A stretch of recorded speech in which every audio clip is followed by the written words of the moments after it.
Dan saat itu terjadi, sejarah menuliskan dengan singkat bagaimana kaum Nabi Lut mendapatkan azab yang sangat pedih dari Allah SWT. Ialah Allah menurunkan hujan batu yang bertubi-tubi, hingga membuat siapa saja yang ada pada tempat tersebut, tidak dapat lari dari azab tersebut.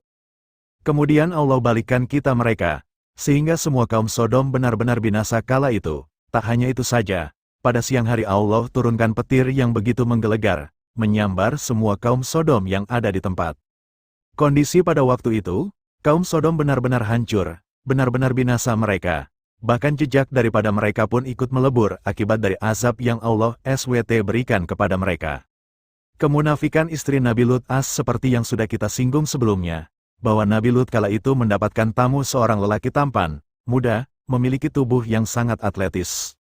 Dilansir dari muslimmedia.com, ketika itu kedua lelaki tersebut yang merupakan malaikat Allah, menanyakan kepada seorang gadis cantik yang ternyata merupakan salah satu putri dari Nabi Lut Mendengar kabar tersebut, Nabi Lut merasa bimbang. Satu sisi ia sangat tidak sopan jika tidak menerima tamu kedua lelaki tampan tersebut. Tapi pada sisi lainnya, ia juga sangat khawatir dengan keselamatan dari kedua tamu tersebut nantinya, ketika orang-orang Sodom tersebut mengetahui bahwa di dalam rumahnya terdapat dua tamu yang sangat tampan dan muda. Dengan terpaksa dan penuh kekhawatiran, Nabi Lut akhirnya menerima dua tamu tersebut, dan sebelum itu, beliau memberitahu kepada anak-anak dan istrinya agar tidak membocorkan hal ini ke telinga kaum Sodom.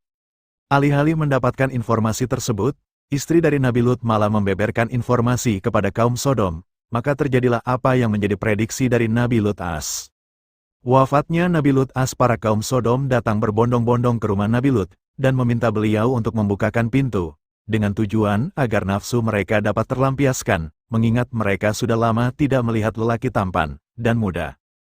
Dalam cerita sejarah singkat beliau, Nabi Lut akhirnya mengatakan kepada dua orang tamunya, bahwa ia sudah tidak bisa apa-apa, bahkan kerabat, saudara, serta keluarganya, seperti tidak ada harga diri di depan mereka. Tidak satu pun senjata yang Nabi Lut miliki sebagai alat untuk melawan mereka, kebengisan mereka, dan raut wajah mereka yang penuh nafsu tersebut, tetapi tidak sesuai dengan apa yang Allah ajarkan.